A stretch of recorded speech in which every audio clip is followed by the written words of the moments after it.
Welcome to Real Geek Media. Happy Halloween. It is November 1st, 2024. I am Hayden Stoll. He is Christopher Michael Blake. This is our post Halloween episode. On tap today, we have Terrifier 3. But before we get into the fun with Art the Clown and friends, Christopher, how you been? Another day of trick or treat in hell. Oh, Yeah, no, everything's good. I mean, I can't complain. Whatever's left over from my daughter's candy basket, I get to pilfer through, and you know how that goes. yeah. How so? Halloween was good. Trick or treating was good. Yeah, no problems. I mean, everything was Nice. cool. I mean, another It's hot. night. I don't have too many. Yeah, we're here in Florida, Jersey, basically. Yeah, 80 degrees yesterday. Yeah. Okay, that was fun. I like it. As long as I can keep this air conditioner or the heater off, I'm good, man. Crack the Please don't let me screen fix door. my bills, please. Yeah. You know? Yep. So, yeah, Halloween has come and gone. It was another fun Halloween. I was up at my parents' place this afternoon and going through some things and throwing some things away. I came across two things of note. I had a postcard from you from Bermuda. What? I think from way back I in the don't remember day. sending that. You sure that was me? Yeah. I didn't bring that home with me. That's still up there, but I did bring something else home Okay. that I thought you may find interesting. I don't know if you could read that.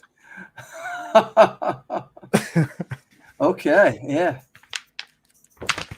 Yeah. I saw that and I was like, oh my goodness. Who Oh wrote my that? goodness. J.P. Durkin? That's right. Ryan Oh, wow. McFadden and Fred Harper. Fred Harper. So when we do meet up for dinner, I'm going to bring this and we could have a laugh. But for you listeners here, this was something that when we were in college freshman year, we were a bunch of bored freshmen saying, hey, let's make a movie. And we had come up with the concept of co-ed kung fu vampires, to which we would film some test fight scenes in the basements, and we're using the campus of where we were going to school as the backdrop. And The laundromat of Monmouth University in Elmwood. yeah, it's pretty funny. So I got a lot of nostalgia and memory lane. This is how your $30,000 a year was spent. Listen, it's the little things like vampires and kung fu that bring everybody together.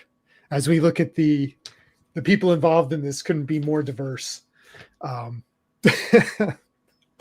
As far as background goes, yeah, pretty funny. But to move off of vampires and kung fu, we are here today to talk about Terrifier 3. Christopher, we went to see this opening night. Almost 30 days ago. It was almost 30 days ago. And packed theater for opening night, jam-packed. And we have the opening scene of this movie is nothing if not brutal. And we had a couple people kind of didn't make it through the whole thing. I don't know. Is that what you saw too in the theater? No, I think they went out and got snacks. I think they went out to snacks. No, I'm serious. Nothing makes you hungry like they some came back. axe murdering. I think everybody who was there on opening night knew what they were there for. Just my opinion, though. Again, I think. Have you watched 1 and 2 since then? I have not. I haven't had time. Want to watch them? Yes, it did. Okay. I haven't had time really to fit that in. Yes. But I will say this: going into this movie, I was familiar with Art the Clown. I did not know backstory. I did not know really plot of movie 1 and 2. So I'm going in blind, just with a small familiarity with the character. And man, I loved this movie. I loved it. It was really good. It is extremely gory and brutal. It might be the most brutal and gory thing I've ever seen. But it was good, man. There's like a story. It's not just, oh, let's just make a gory movie. There is a story here. There is good versus evil, and it's done really well, and really makes you root for your hero. I really enjoyed this movie. I was very pleasantly surprised at how much I liked this movie. So now I have to tell the audience before they take off on us and leave. I have an inside story from Terrifier 3. Some of the people who I associate with at the horror cons, I guess they know people who know Damon Leone. And for those of you who aren't aware, Terrifier 3 was filmed on a $5 billion budget. And you might say, well, how was that? You know, it was an independent film. How did they make this for $5 million? A lot of special effects, a lot of gore. How you get all these, you know, SAG workers to show up and work. Well, basically, I guess the story that I heard, I don't know how true this is or not, but again, this is what you guys tune in for, are the backstories like this. This is that Damon Leone would go around set, and when the workers would say, oh, we're done our 8-hour day, we're done our 10-hour day, he would tell them to shut up and get back to work, or you can leave set. We're not done filming for today, not even close. So that's how he came in under budget at $5 million. He basically ignored all the rules for the screen actor, allegedly. I wasn't there. I don't know. That's what I have heard, told to me via people who know a person who worked on the set for that. But it was, you know, that's interesting. That's a very interesting point. And you and I had this conversation. It might have been 2 shows ago about like the indie kind of comeback story here. I think indie filmmaking, you know, we've constantly talked about these Disney bloated $250-300 million budget movies that are terrible and they make no money, and you know, they've kind of lost their touch. And you see a movie like this, $5 million budget, opening weekend, what was like, what, 23? Almost 5 times. It has now crossed $50 million domestic, yeah. Which is wild. #1 independent movie made of all time, and you know, with the 4th one on the way. By the way, I have also heard that Damon Leone intends to stop after 4. However, I get the feeling that once they load the Brinks truck up, he will have no choice but to. Why not go for 5 and 6? Bring us another one. Oh, why not? I mean, it's really, really a tale of, you know, the little guy pulling through and winning. And one of this coming in at the same time Joker 2 was out, and Joker 2 with, you know, Harley Quinn and Joker in it. And this Terrifier 3 did a better version of Joker and Harley than Joker 2. And that's saying something. Have you seen Joker 2? No. I would not waste my time. But that's another story, right? You know, that you have art and help me out. It was it's the little girl who's Vicky. And she was basically Harley Quinn, and Art is the Joker, and that's all you need, right? To me, that was okay. I would rather watch this. You know, this was much more compelling. You know, you have a great story there, and you can walk into 3 without having seen 1 and 2 and come away with, man, that was good. I kind of want to know more. And for a movie this day and age, and a lot of the things that we see, that's saying something to me. That really says something, right? You know, a little $5 million movie is just blowing up, and you know, everybody's talking about it. From the time this movie released that weekend to today, people are still talking about it. So spoiler alert, if you have not seen the movie, you might want to stop here because we are going to get into some of the deaths and scenes and things of that nature. But I do want to share one last tidbit of information I have. It's a rumor, so this is not confirmed by me or anybody else. This is something I've heard, again, going to the horror conventions and shows that I go to. This is that David Howard Thornton. This is a year ago I heard this, by the way, after we released the Terrifier 2, that he has signed through 7 films at least. So take that as you will. Whether or not 7 are actually made, he has signed through 7, is my understanding. Wow. Now, Hayden, before we get to the commercials, why don't we play the clip? Because I know there's some stuff in here that I kind of forgot about. So, again, it is 4 minutes. Not us. I don't know who's actually doing the talking during this, but he breaks down most of the kills in the movie. And I think it's important to kind of just remember them because I totally forgot some of them.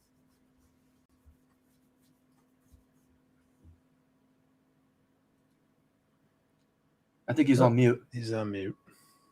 Starting off with some honorable mentions, we have the mall scene. The reason why this is not in the top 5 is because they showed everything off screen. But there's a very good reason for that. This man's art was handing out gifts to children at the mall, and one guy opened a present and went boom. Poor kid, because he thought he was getting something special in that gift. But once he opened that box, it was wraps. If you want to pause it after every another honorable mention is going to go to my.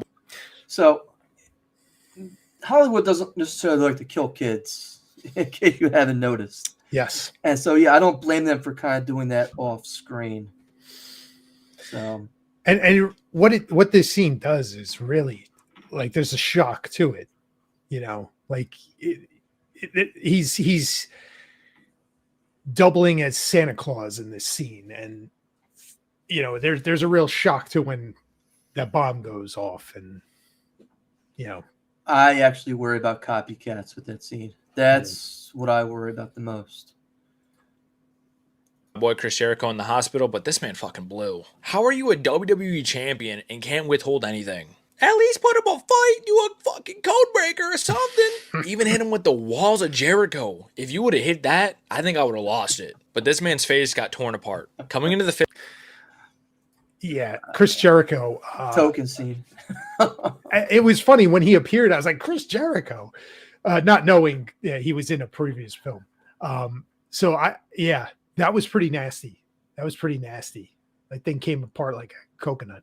Yeah.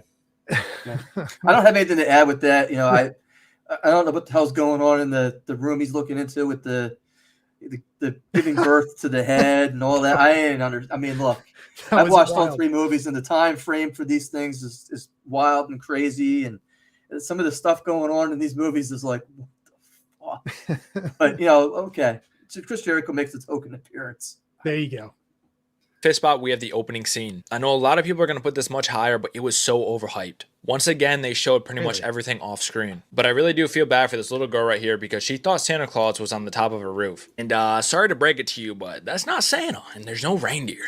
And she had to witness every single thing. She was on a stealth mission because she thought Santa Claus was in her house. But once she saw Arthur Clown go up the stairs and into her brother's room, her thoughts changed immediately. The little brother thought it was her going into his room again, but that was not the case. And then 2 seconds later, you hear squishity squash for at least 1 minute. Art was not stopping, but once again, showed off screen, which is good. Then he goes into the parents' room, and the father got the same treatment that his child did. A straight bloodbath in the sheets, and that mother tried to run. But at this moment in time, you're just screwed. He's hungry, and he's not letting you get away. A couple minutes later, after a decent fight, she just gets axed. After the long-fought battle, Arthur Clown sits down and eats the cookies. But here's something in the distance, which was the girl in the cabinet. Now, we don't know if she survived or not, but we can pretty much say that she didn't. In the 4th spot,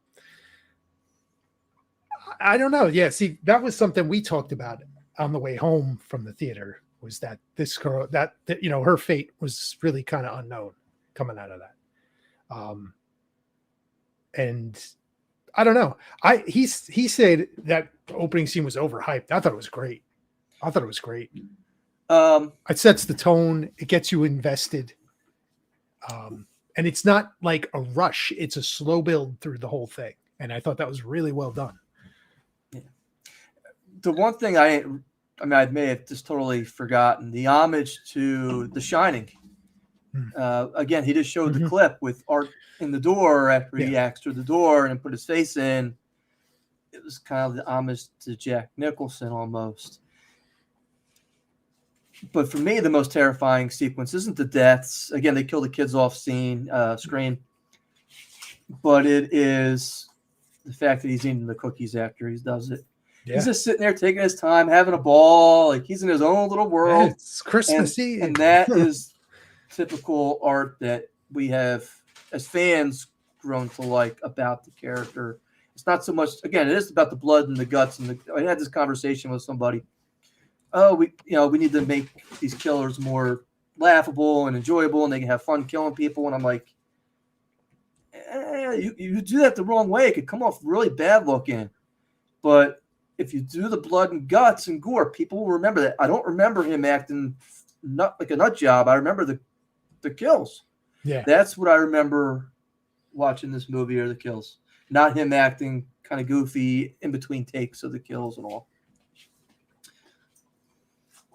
I'm putting the Santa Claus scene in the bar. This was my favorite scene in the movie, and it was hilarious. But I absolutely love the uniqueness behind this death. A liquid nitrogen gun to the body was absolutely brutal. Then after, when your bones are complete ice, you just get hit with a hammer. Like, ooh, that's a tough way to go. At number 3, we're going to...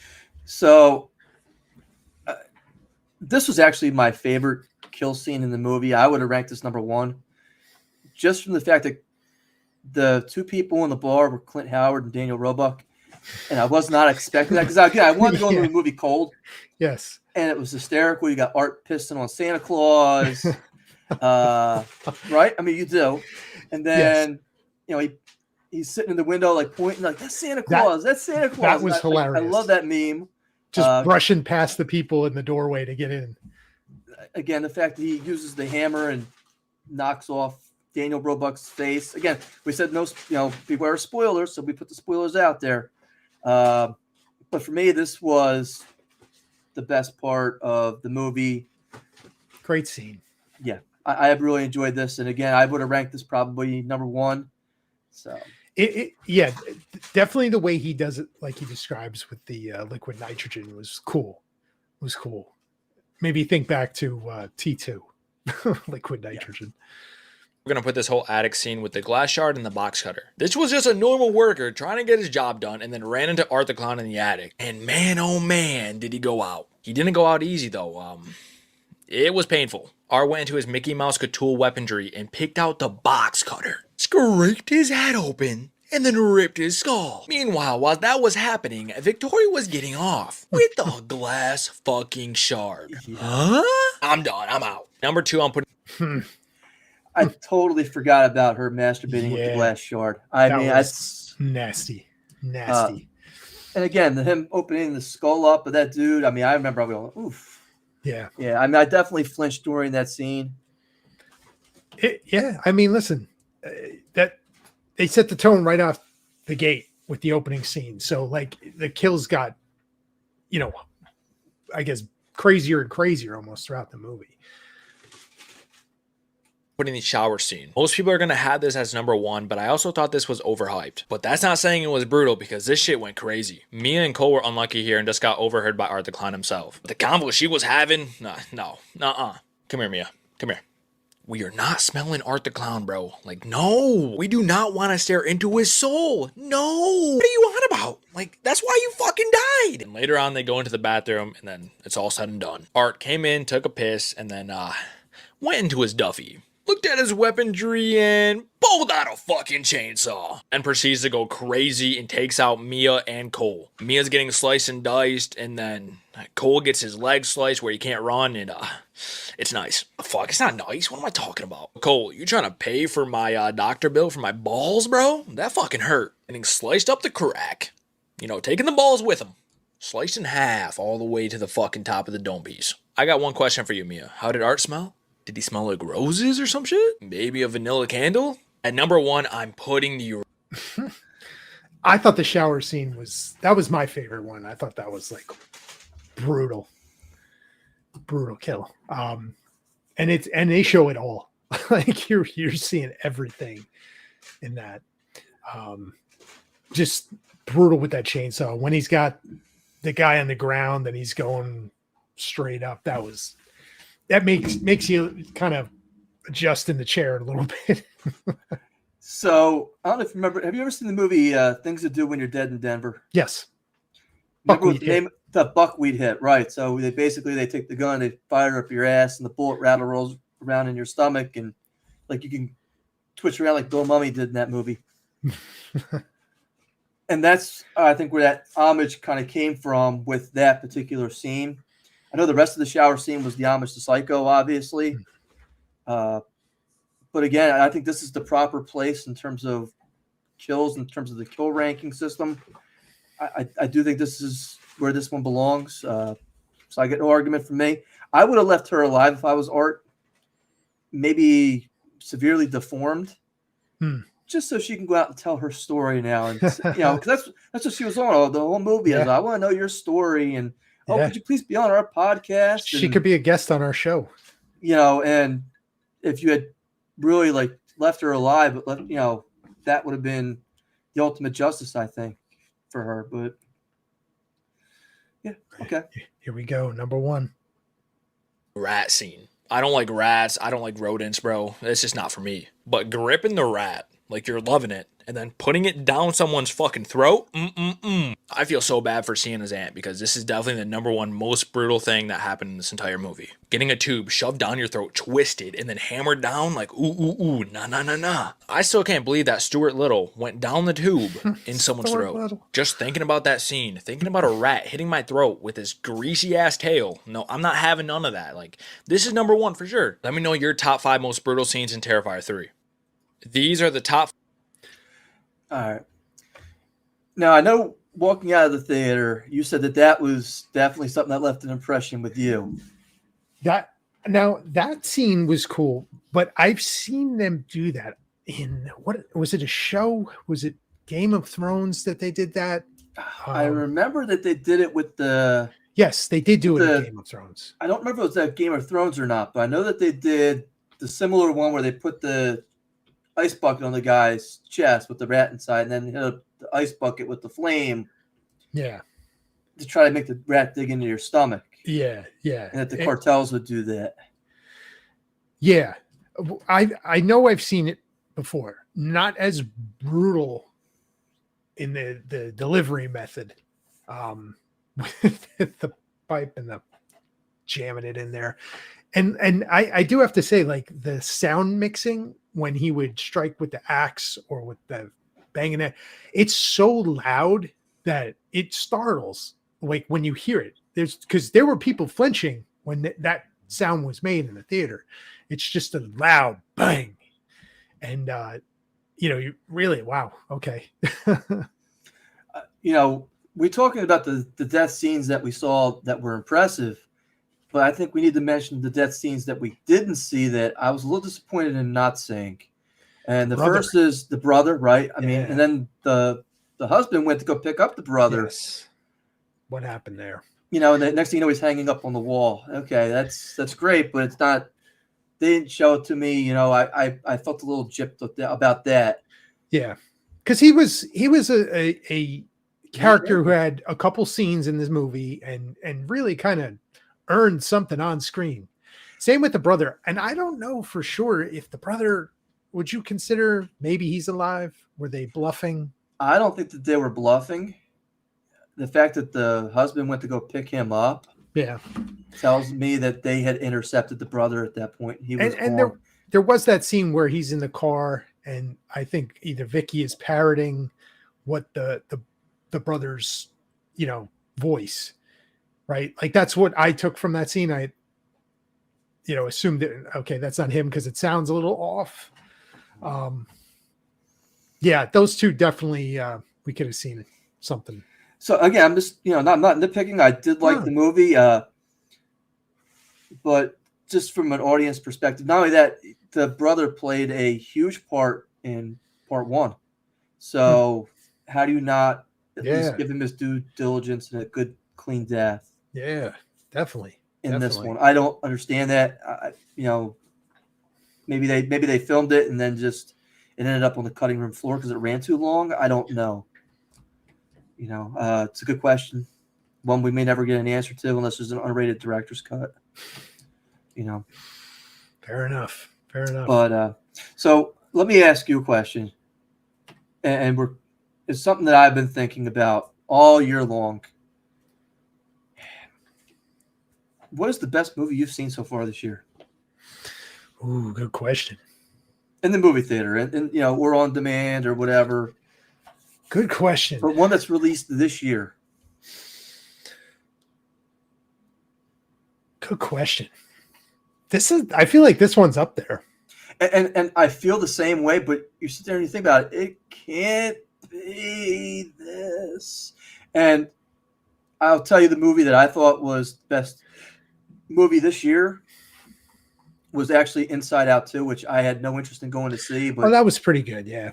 I mean, just the arc of the character, how she wanted to get the. And I'm not here to tell you about Inside Out 2. We're not here to talk about that movie, but because it's a children's movie, but how she had to navigate a vital time in her life while trying to make a hockey team, trying to transition to high school, and trying to impress these older kids while her friends are leaving, and she's developing her menstruation at the same time and developing all these new feelings. And she's conflicted over what she should do in terms of breaking the rules to find out if she can make this team. The storyline was just so well done for Inside Out 2. But I sit there and I think, were these the two movies that I remember most from this year? It says a lot. That says a lot. And I went to the movies twice this week. And, we'll cover that later on. And it's just, really good question. Really good question. I mean, are the movies that not memorable this year that you're like, eh? I mean, and that's another testament to, indie mindset, something fresh, Terrifier 3. You were saying, and I think you put it that, it's this generation's Freddy Krueger. And that's a really good comparison. There hasn't really been a character like that. There's been like a void, right? Like who was, the 80s, you pick one, right? Like Jason, Freddy, Michael Myers. Then there's for years, there's nothing. Now there's Art the Clown, and he's everywhere. We even were talking about the life-size, what animatronic statue that they were selling at Party City. Yeah. Like, okay, that really says a lot. When the movie came out, you had mentioned the meme of Art, seeing Santa Claus in the window. That's everywhere. You go through X, it's Art the Clown all over the place. Popularity is through the roof. Hayden, before we go to the box office totals and everything, I want to go to the commercials in a second. Give us your final opinion on Terrifier 3. Are you going to watch the first two? Are you not? I am interested in watching the first two when I get a chance to. And I do want to say, since we didn't really touch upon it, the lead character, Sienna Shaw, what a great character to root for. What a well done, traumatized, but trying to move forward. But, things are just catching up to you. But there's ultimately the struggle of good and evil. And there's angelic imagery for her character. I'm not sure what the suit of armor and the wings. I have to watch the second movie and the first movie to kind of, I guess, understand that. But the imagery alone get there. is showing you good and then evil. And evil looks like it's got its foot on the neck of good, and good somehow comes through. But there were casualties along the way. The actress who played that did a really good job of getting me to buy in and believe, her. And the scenes where she's like, I know what I'm seeing. I know he's here, and the franticness, and then just the emptiness. And nobody's believing her, and just you could kind of see it, right? Like she did a really good job, and I'm not familiar with her at all. I thought she was great. She was likable, and she did the action, and she did the terrified, scared, nervous. She did a great job. So this movie, definitely recommend. I definitely want to see 1 and 2. Great film. Gory as hell, but it's good. There's a good story in it. Now, let me ask you a question. If they have when they have part 4, do you hope that they come back with what happened to the little cousin who fell through the floor to hell, I guess? Yeah. And I hope that she goes and finds her at least there's a quest to try to find her. That's my hope for 4 when and if they make it. Yeah. It's just not like an open closed, book. I hope that they get there. That was the thread, right? Like, we got to rescue her. She was the only other survivor out of the massacre. Yeah. But she was out of reach. That's like perfect setup for the next one. And Art gets away.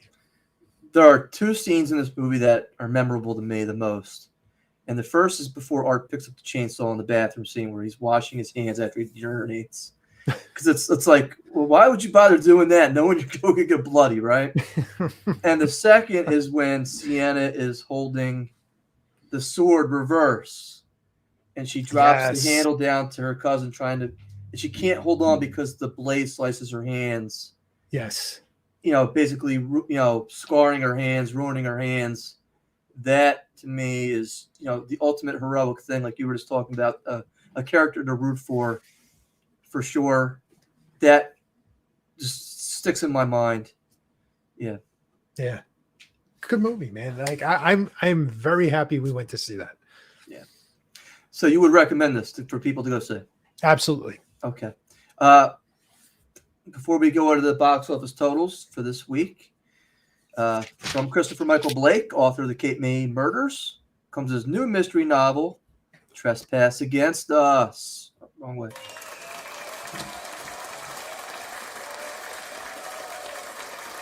It's the new novel. February 1st, when he's confined to his home for a vehicular homicide he couldn't prevent, Brendan Peters, a flawed writer, must dodge his own guilt and threat of arrest when he witnesses a mysterious neighbor disposing of a body, forcing Brendan to engage in a dangerous game of cat and mouse with his neighbor will have deadly consequences. Trespass Against Us will release on February 1st of 2025.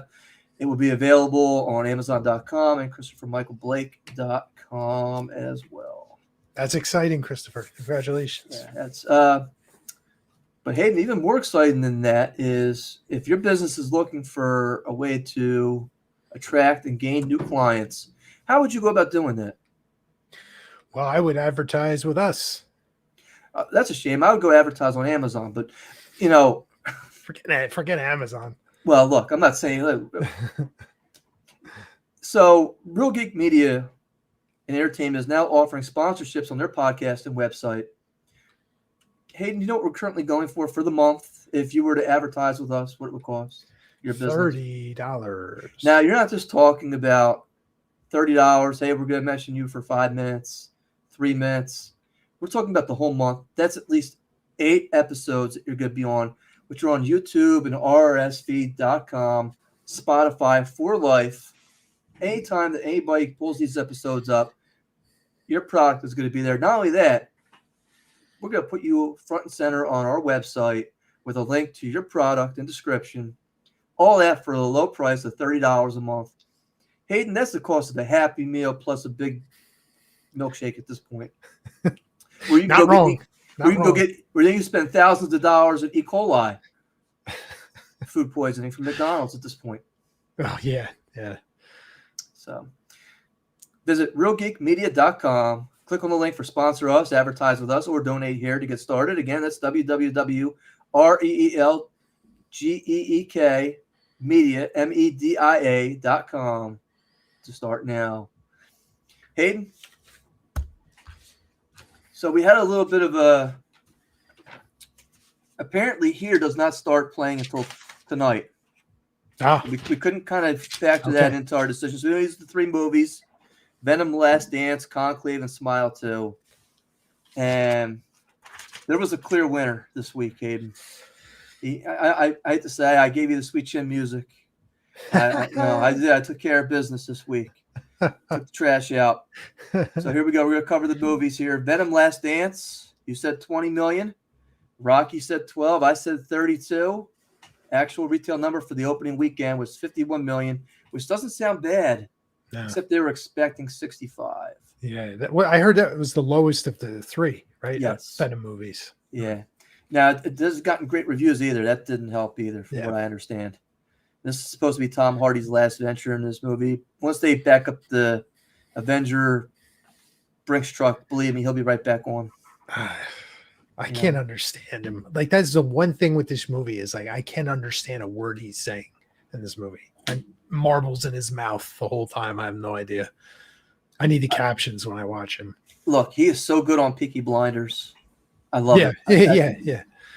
I love it. He's that good in that show. So there are certain roles that he's really good at, and then there are certain roles. Warrior, he was great in that. I love that too. So I Tom like this Hardy Mad is Max. not- I like this Mad Max. I thought it that was was good too. Yeah, you can't have a Mad Max movie without Mad Max for Furiosa, but we understand. Again, that was one of the. The second movie was Conclave with Ralph Fiennes. I had the opportunity to go see this week. Oh, you saw it? I did. I went and saw it. I'm going to say two different things about the movie. The first is I believe that after watching this, that Ralph Fiennes will probably win Best Actor. Really? That's my call right now. He'll win Best. He carried the movie, in my opinion. However, that being said, the movie's very slow. It's a lot of talking. There's no action whatsoever in the movie.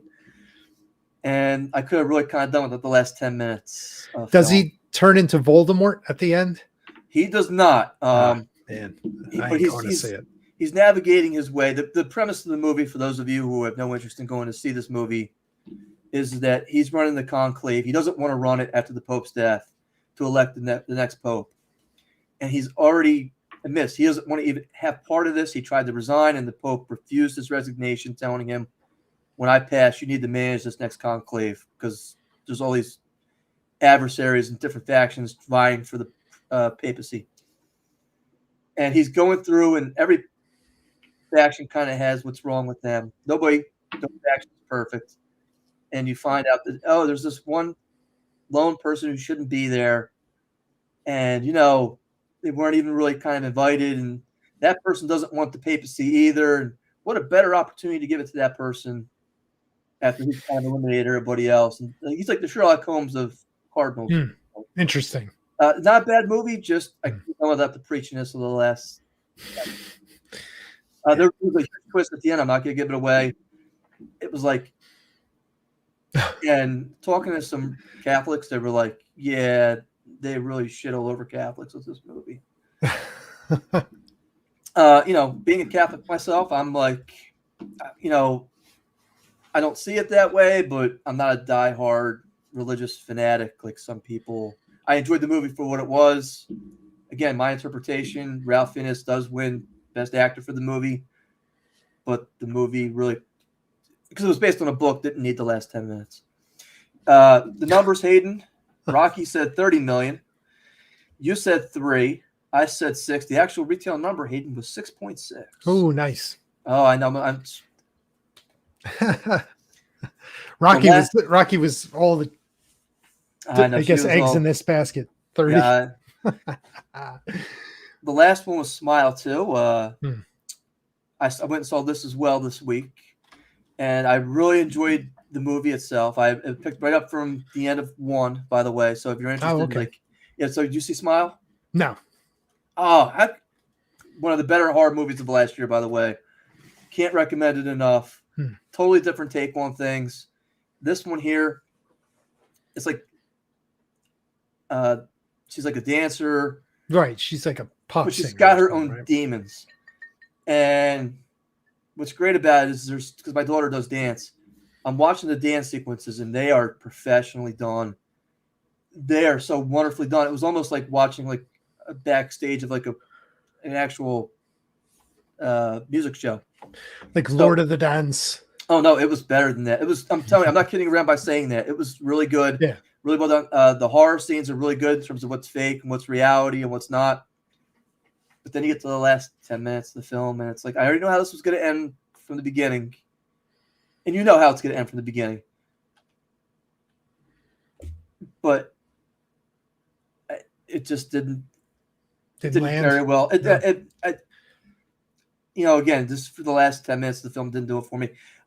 Rocky guessed 32 million. You guessed 17. I guessed 8.9. Actual retail number, hey, this is the only one you took for the week, was 23 million. So you were closer. It did a lot better opening weekend than I thought it was going to do. But again, it wasn't a terrible sequel. I would probably watch a third one when it comes out. See, I still stand by like the James Cameron version of making a sequel. Like Smile, make this one called Smiles and have more than one monster. You have to watch the movie, Hayden. And yeah. Again, I'm just waiting for somebody to come up and do that again. Like they tried it with that Predators, Aliens, Smiles. Somebody's going to do it. Somebody needs to do it. You can't do it with the third one. You can only do it with the second one. I was really excited to see Smile too, and it didn't disappoint in terms of the amount of gore and jump scares. And like I said, the dance sequences for me though were the most entertaining because the lady who's the star of the movie, she gets on before the movie starts and she talks about her experience making the film and how pleasurable it was, and thank you for coming to the theater and for her opportunity to do this. And she was very talented. She's very attractive too. That doesn't hurt. I know her plays the part well. Yeah. She gets top knocks. I mean, the movie didn't fail because of her. I'm going to let you know now. It was not because of her. I only know her from, I think she was in the Power Rangers live action one from a couple years ago. And I think she was in the Aladdin live action as Jasmine. I think. Very attractive woman. Smile too. Again, I would recommend going to see it. Yeah. Not barring the last 5 to 10 minutes or kind of, you know what's going to happen. So Hayden, we're going to go over the movies for this week coming up. And the first was Here with Tom Hanks. Rocky guessed 52 million. You guessed 33, and I guessed 25. We'll see where it lands. Mm-hmm. So here we go. We got 3 movies. You probably have not seen the trailer for, I'm guessing, 2 out of 3 of these. Okay. So if you want to watch the trailer before you make your guess, you have the opportunity to do so if you want to type it into YouTube. The first one is the best Christmas pageant ever. Best Christmas pageant ever. That's the name of it? That's the best thing that's coming out November 1st. I'm going to tell you now, I will probably go see this based on the trailer I saw this weekend when I'm going to go see Conclave. This was based on a book. Yeah, I'm going to tell you now. It's the kind of a story where they're having the annual Christmas play at a local church, and there's that one family who's like the rotten eggs of the community. And what do those kids do? We're going to be in your play. And the entire town is like, don't put them in the play. Get rid of them. Find a way to get them out. And the mom is trying to teach her kids, God doesn't discriminate, and neither should we. And that's basically the moral of the story. But it looks like it's fun in terms of the havoc and chaos and the family story that's kind of generated. You have to remember that Red One's coming out in 2 weeks. I was just going to say that. We're at that time of year where we're going to start to see these movies, which actually looks terrible. I mean, I'll talk about Red One in a second.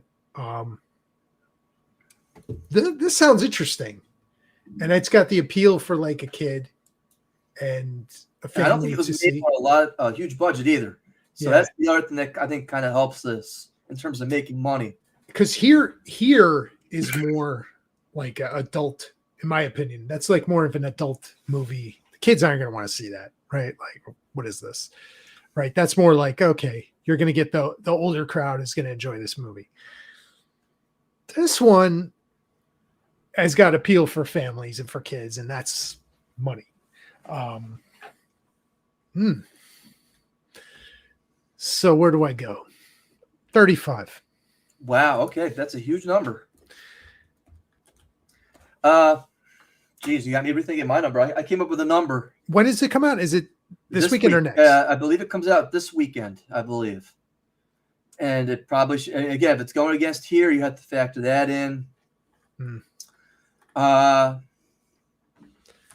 you think people are hungry for Christmas movies? I think they're hungry for I think they movies. are. I think they're hungry are. Not for Christmas, but I think for family movies. Coming off of Terrifier 3, I think people want to have something to bring their kids to, right? And I they're just saw getting Wild them- Robot too, by the way. That was I saw that Yeah. on demand. Wasn't And bad, but it wasn't as good as I thought it was going to be. My daughter liked it a lot more than I did. you know, like I had taken the kids to see. We saw Transformers 1, and Yeah. really good, really positive. But that's, you know, you're going weeks now without something new.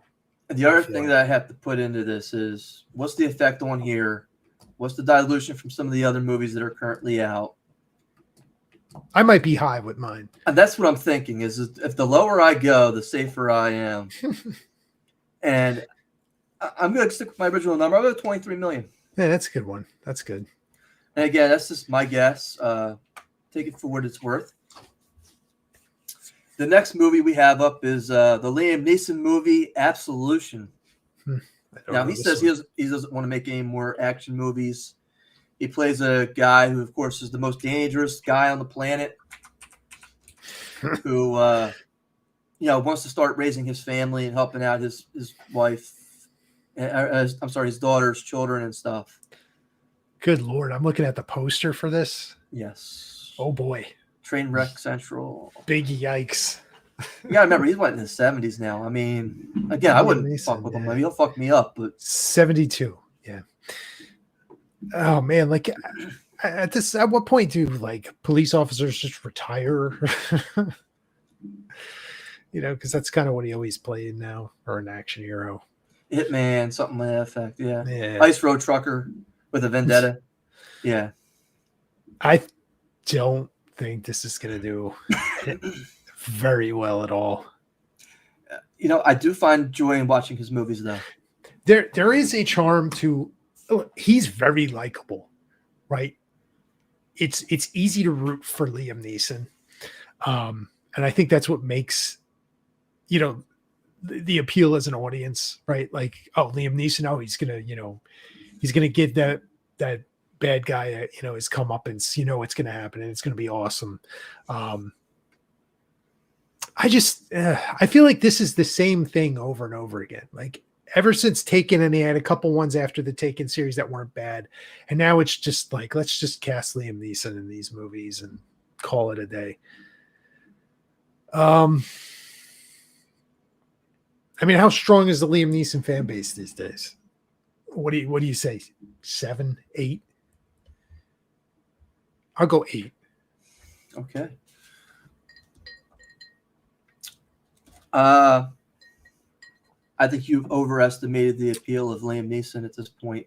His Jedi mind power, I think, has corrupted you. I will say this, though. I think Steven Seagal is also 72. And he recently just put out a commercial for Putin. I don't know if you saw this or not. Oh, no, I didn't. Yes. Oh, Basically, you know, because he's telling people how great Putin is. He's a honorary Russian citizen, but apparently some of the documentary stuff that he's filmed, he tells these people, you can only shoot me from a certain angle and only use like headshots when I'm doing this karate now and talking, because he is ballooned up. Yeah. So fat. Yeah. He's a float in the parade on Mason. Yes. The and Thanksgiving that parade. seems to be the problem with Steven Seagal. 72 years old. I like Liam Neeson, but I'm going to go 3 on this, Hayden. I'm not going higher. Let's go lower. I would have went $1 if I could have. I'll go 3. The last movie is one I'm going to go see. I'm very interested in it. It stars Hugh Grant, who I love as an actor. I think his late resurgence in his career comes from not doing movies for an extended period of time. I'll tell you what I thought is because he's playing villains all the time. He's so good at it. Interesting. He's so good at it. Yeah. And this movie is The Heretic. It's a A24 horror film with the 2 girls, and they're in the labyrinth of hell going through his house, and it just appeals to me. It looks very interesting. Original. Yeah. Which, again, not a very big budget, I'm sure. Knowing A24, it probably cost less than $7 million to make. Yeah. Hugh Grant probably didn't have to do a lot in the movie, show up for a couple days, collect a paycheck. No, I'm serious. I mean, that's my guess. It's not like he had to get physical, I'm guessing, Hayden, I'll give you my number for this one. Sure. I think with the Christmas movie dilution and everything else, I'm gonna have to. And it gets colder out. People don't want to leave their homes. I'm gonna go 9. I'll go 12. I would have said 11. 11. Okay.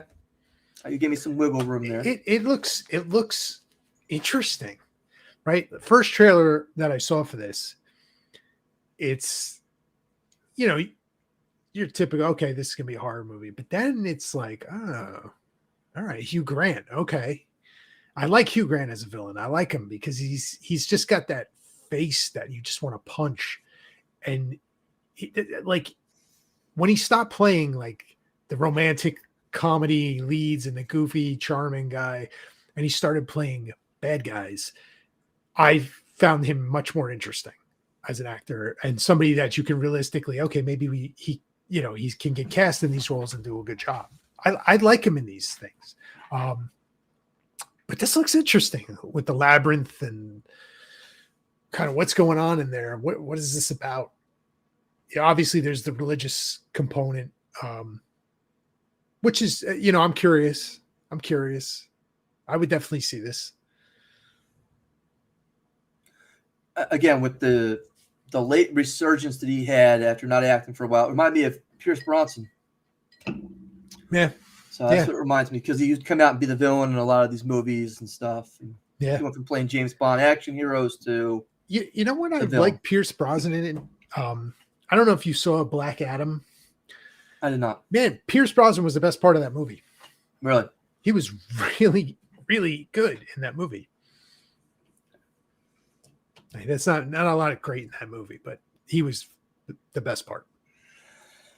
Closing thoughts tonight here, Hayden, before we jump over to the news. Go see Terrifier 3. Not for the squeamish, but man, it's worth it. It's worth it. It really is. Really is.